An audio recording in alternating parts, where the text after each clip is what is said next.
โยโย่โอ้สุดยอดว่ะเซฟโอ้พี่น้องเป็นตะกินที่ถ้าอยากเข้าหิวเข้าเนี่ยสุดยอดแล้วตำบักทั่วเนี่ยว่ะ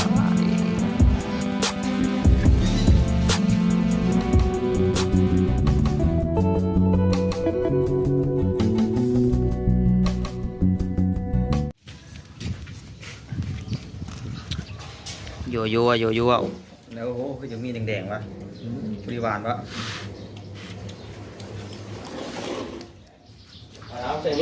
สบายดีสวัสดีพ่อแม่พี่น้องมื้อนี้ก็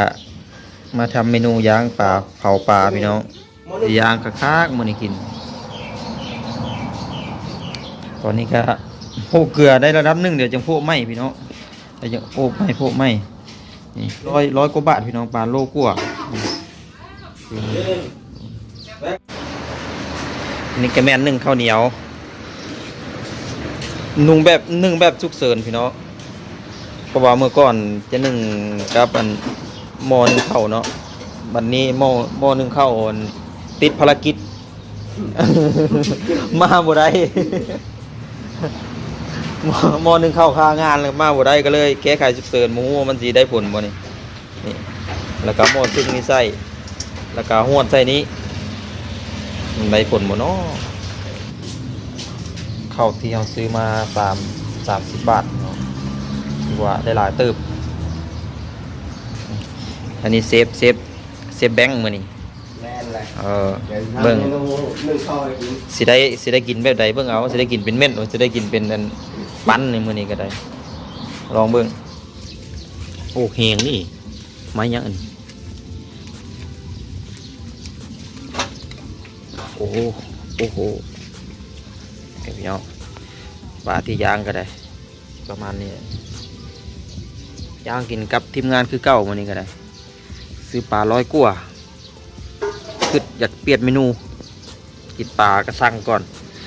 ได้กินปลาซ่อนหลายมื้อละแล้วก็ท้ายเงินเดือนออกแล้วก็จัดไปจากบาทเงินเดือนออกจะเอาอีกบาทหนึ่งรออีกสักพักพี่น้องเดี๋ยวมันก็เห็นผลละว่าสิเป็นยังไง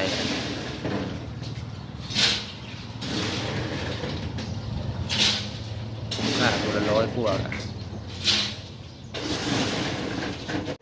เกลือหัวอาหารปลากระสังจะอ้วนเป็นหางมันปลากระสังมันจะแซ่บกว่าปลาบ่อปลาหนองเท่าที่สมคิดกินมามันจะมันพี่น้องรสชาติจะมันซีนมันนัวเนื้อมันนัวมาทับทิมซะอายุสำนี้จักสิประมาณจักเดือนได้บ่5 เดือน6 เดือนหรือว่ากว่าโยโย่โอ้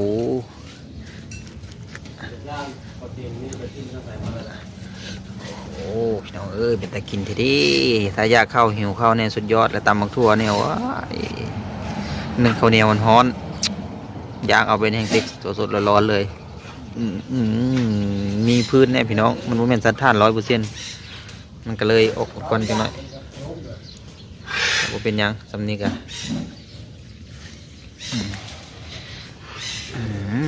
เหลืองห้อยๆเลย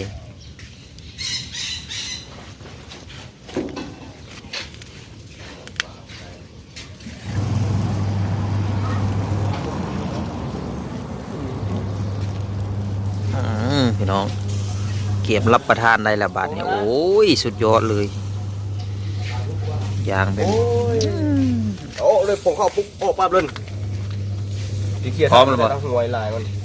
มาเซ็กดูตอนผู้เชี่ยวชาญนะเนื้อนะต้องให้ผู้เชี่ยวชาญซิกได้โอ้ยหักแต่นี่แหละมาทำผมลม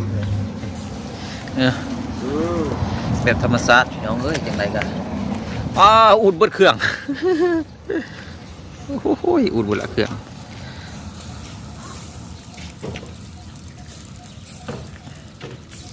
บ่มากเลยถึงลงกันเลยอยากกระเทียมอะไรพี่ก้าวน้องเด้อร้อย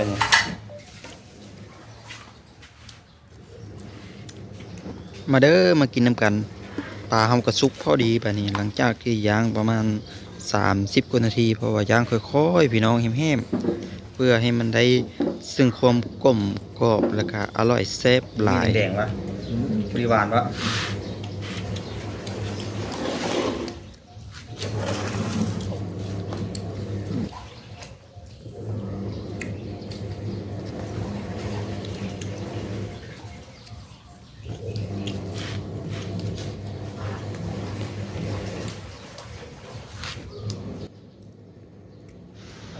สำหรับพาเข้าในวันนี้ก็เอาแบบสบายๆพี่น้องแบบบ้านๆบ่ได้มีอย่างมากมายมีแก้วมะกอกแล้วก็ย่างปลานิ่นหรือว่าเผาปลานิ่นเนาะพี่น้องแล้วก็ข้าวเหนียวซื้อมาแต่ตลาดมานึ่งเองพี่น้องก็นึ่งก็ใส่เครื่องประดิษฐ์โดยอุปกรณ์บ่พร้อมปานใดแล้วก็ผลที่ออกมาก็ถือว่าน่าสนใจอยู่พี่น้องคืออย่างภาพก่อนหน้านี้ที่สมจิตได้อัปเดตให้ท่านผู้ชมเบิ่งนั่นล่ะ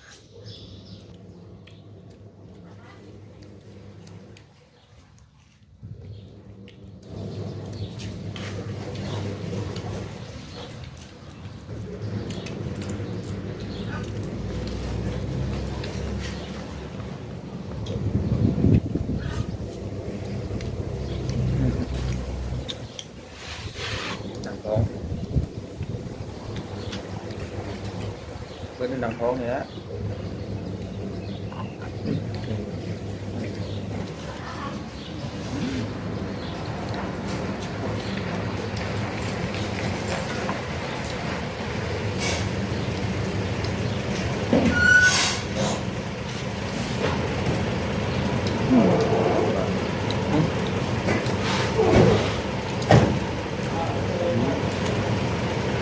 เริ่มตามที่ผมว่าเริ่มเป็นพักเหนือพักต้นยางข้าวเปิดโจ๊กเลย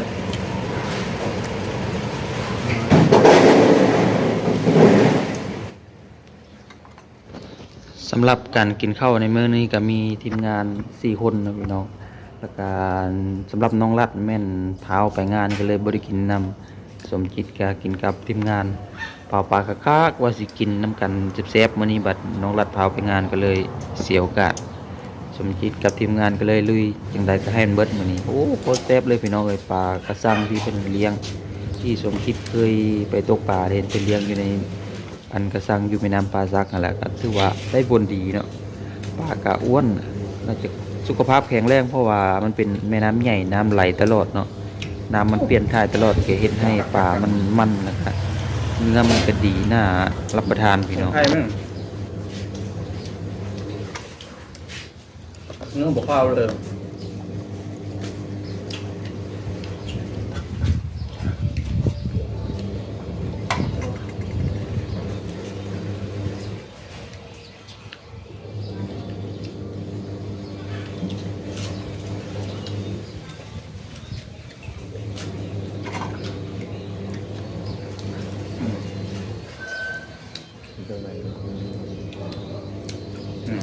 คนละเลย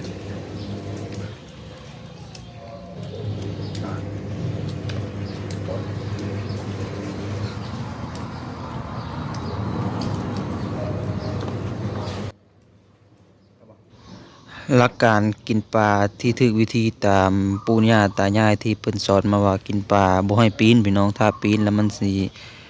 คนหาสิเหือล่มเหือจมเพราะว่านี่แม่นคำสอนของเพิ่นเพราะว่าอยู่แถวบ้านเบ้าสมจิตส่วนหลายมันบ่มีปลาเลี้ยงเนาะพี่น้องเป็นปลาตามแม่น้ำใหญ่พ่อแม่ประชาชนหามาได้ก็เลยซื้อกินหรือว่าไปหาเองเนาะพี่น้องหลักการตัวนี้ก็เป็นคำเชื่อแต่ว่าอยู่ฝั่งไทยเพิ่นก็สิยึดถืออยู่บ่ส่วนมากกินปลาก็บ่ค่อยดอกสิจะปีนข้างเนาะพี่น้องมันกินไปเลยหรือว่าอันนี้เป็นคำสอนที่ให้มีมารยาทในการกินบ่อันนี้ก็เป็นคำที่สมจิตก็คิดมาตั้งนานเนาะพี่น้องแต่อยู่ฝั่งไทยเพิ่นก็ถือคือกันบ่เนาะพี่น้องสมจิตก็ยังงูอย่างน้อยก็ได้สร้างสรรค์พบปะกับพี่น้องชาวไทยก็ถ้าหาฮู้ก็ถือว่าเป็นเรื่องดีเนาะพี่น้องมารยาทในการอยู่ในสังคมนะจับลงครับว่าวิ่งตักจามดิเอาเบิดเลยพอแล้ว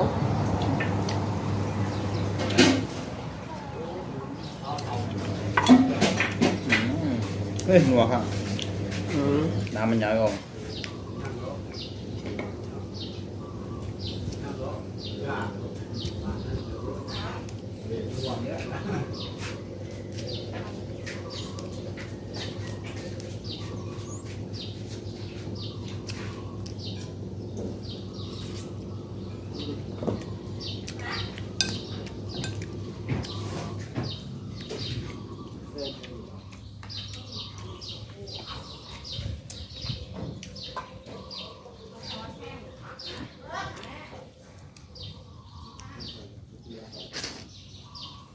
โ